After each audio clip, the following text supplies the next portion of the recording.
Tem dados aqui para incluir na nossa conversa do Anuário Brasileiro de Segurança Pública, que foi divulgado em julho de 2023. Ao todo, o Brasil teve mais de 27 mil notificações de importunação sexual em 2022, um crescimento de 37% em relação ao ano anterior. Em números absolutos, o estado com a maior quantidade de casos é São Paulo. Para conversar com a gente sobre isso, eu estou, claro, com a minha querida colega aqui de Papo Pop, Lê Vidica, super elegante hoje. E aí, Lê, tudo bem? Tudo bem, tava com saudade de bater um papo aqui com você. Eu também. Infelizmente, o assunto não é bom hoje, né? Um assunto sério. Legal. E Fabiana Dalmas Pais, que é promotora de justiça aqui com a gente também. Bem-vinda, Fabiana. Muito obrigada. Bom, vamos falar sobre importunação sexual, Fabiana. A gente tem uma arte, inclusive, para mostrar para as pessoas entenderem o que é importunação sexual. E eu queria que você explicasse, comentasse um pouquinho para a gente também. Olha lá. Praticar contra alguém e sem a sua anuência, ato libidinoso com o objetivo de satisfazer a própria lascívia ou a de terceiro. E aí a pena ali, reclusão de 1 a 5 anos, se o ato não constitui crime mais grave. Então, pelas imagens, é exatamente isso que a gente viu, a prática, há indícios aí de prática desse crime, né, de importunação sexual. E esse crime é um crime grave, mas nos faz pensar o seguinte, porque direito penal não vai solucionar a misoginia, né? Misoginia é uma questão de educação. Então, me parece que a gente tem que debater mais profundamente como que as faculdades estão sendo tão permissivas com esses hinos que fazem a apologia, que fazem com que se normalize a violência contra a mulher, com essas posturas que são absolutamente discriminatórias. Como é que está a educação? Por que a gente chegou nesse ponto? Nossa, gente, esses rapazes, eles vão virar médicos, eles vão cuidar da nossa saúde. Então, é a profissão do cuidado, né? Então, a gente está fora dos trilhos aqui. A gente tem que repensar um pouco em relação a isso.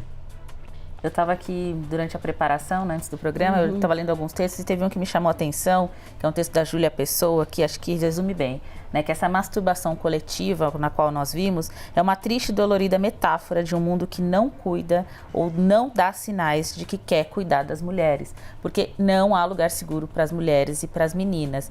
E aí isso é reflexo de uma cultura de misoginia. Queria que você comentasse um pouco como a gente consegue mudar isso, seja para essa geração ou para as próximas gerações, né? Como é que isso é um reflexo de uma misoginia, de uma cultura que está há tanto tempo aqui no Brasil pra gente? Então, Jo, a gente começou o programa falando da questão da punição. Então, a importunação sexual, ela pode ter uma punição, 1 a 5 anos de reclusão, mas o caminho é a prevenção. E a prevenção a gente faz através de educação. Então, uma coisa que a gente deveria pensar é a incorporação nas carreiras da medicina, das faculdades de medicina, das faculdades de direito, na obrigatoriedade da gente debater violência de gênero dentro desses espaços. Então, nós temos que pensar em cartilhas, em congressos que abordem isso e deixem de naturalizar o que a gente chama de cultura do estupro, que é o que reproduz exatamente essa cena. Que faz com que esses meninos que são homens já, né, não meninos, mas que eles achem que eles têm esse poder de fazer o que eles quiserem com mulheres ali. E não é um caso isolado, né? Esse caso de importunação sexual que a gente viu ali na Unisa. Outro caso recente, em junho, um estudante foi preso, ele foi flagrado filmando escondido uma aluna no banheiro da Universidade Anhembi Morumbi, aqui em São Paulo. Ele foi liberado depois de pagar a fiança de 2 salários mínimos. A Justiça também determinou que ele cumprisse algumas medidas cautelares, como a proibição de manter qualquer tipo de contato com as vítimas. A gente está com a reportagem também aí na tela. Como eu disse, nesse caso, né, dos estudantes de medicina, ele aconteceu em abril. O vídeo agora viralizou. E aí eu me pergunto, né, a gente está discutindo tanto o momento que a gente está, que é um momento de quebrar essa cultura do estupro, que é um momento de aprender coisas que por muito tempo a gente não aprendeu, a gente não discutiu, e é um momento de internet, né, Fabiana? E aí eu me pergunto, será que se esse vídeo não tivesse viralizado, porque isso passou ali meses, né, com algumas pessoas sabendo, será que isso de certa maneira também não continuaria sendo naturalizado? A internet pode ser uma ferramenta para a gente conseguir combater esses casos? Sem dúvida, a internet ela é potencial para divulgar, para que as pessoas entendam que isso não pode ser naturalizado, mas precisou alguém ter coragem para jogar esse vídeo na internet, né? Então é a mesma coisa quando nós tivemos aí o caso terrível daquele anestesista que estuprou uma paciente durante o procedimento médico. Então precisou da coragem das enfermeiras para filmar aquela cena. A internet ela é uma ferramenta muito boa, muito potente, e ela tem que trazer informação de qualidade a respeito dos nossos direitos, a respeito da violação desses direitos e o quão essa atitude não é brincadeira, gente.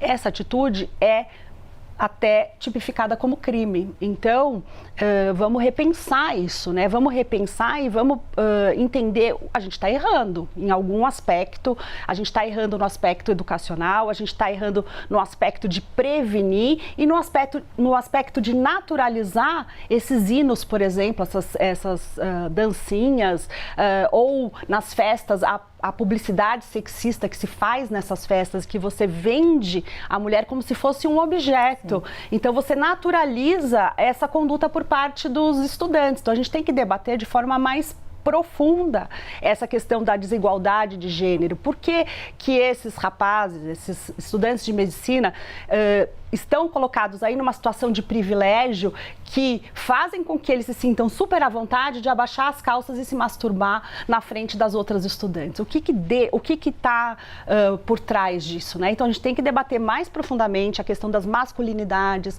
como nós estamos educando os meninos, os rapazes, de que forma que nós conversamos sobre esse assunto, e esse assunto não pode ser um tabu. Ele tem que ser abordado na faculdade, ele tem que ser abordado na escola, ele tem que ser abordado o respeito aos direitos humanos das mulheres, das meninas. Senão nós não vamos construir uma sociedade mais justa, uma sociedade mais harmônica. Ninguém quer viver numa sociedade dessa. Não, com certeza. É incomodar, né, Lê, que a gente sempre fala, aquele assunto que muita gente pode falar, eu vou incomodar falando sobre isso, mas incomodar às vezes é importante. O incômodo é necessário, porque já nesse caso mostra mais uma vez que não é uma brincadeira de meninos, né? Não dá para normalizar, é crime. Conversando sobre esse caso com as pessoas, muita gente virou para mim e disse: mas isso acontece muito tempo dentro das universidades, então é hora de parar. É uma universidade, a gente está formando os nossos futuros profissionais, não dá para normalizar. E aí eu queria saber, Fabiana, também, se você percebe uma mudança na consciência das mulheres, das meninas, também na busca por esses direitos e para entender que é um crime, e se isso tem acontecido ou se a gente ainda está diante de medo, porque como a Mari disse, em abril, né, o vídeo foi feito em abril o vídeo, e só agora que a gente fica sabendo, e só agora, depois do vídeo ir à tona, que a própria universidade também começou a se mexer e vou punir alguns alunos. Então, não demora demais, né? Parece que às vezes é só agora que o vídeo viralizou, aí tem que ter uma medida, né, a ser tomada. Tem que ter, mas às vezes isso precisa acontecer no offline também, né, Fabiana? Não só ali no discurso, muitas vezes. O fundamental me parece aí que nós temos dois aspectos. A gente começou a conversa aqui no programa com o aumento do número de casos de importunação sexual. Na realidade, a importunação sexual sempre esteve aí, ela sempre esteve. Agora as mulheres estão tendo mais coragem de denunciar, então esses números vão aparecer de uma forma mais expressiva.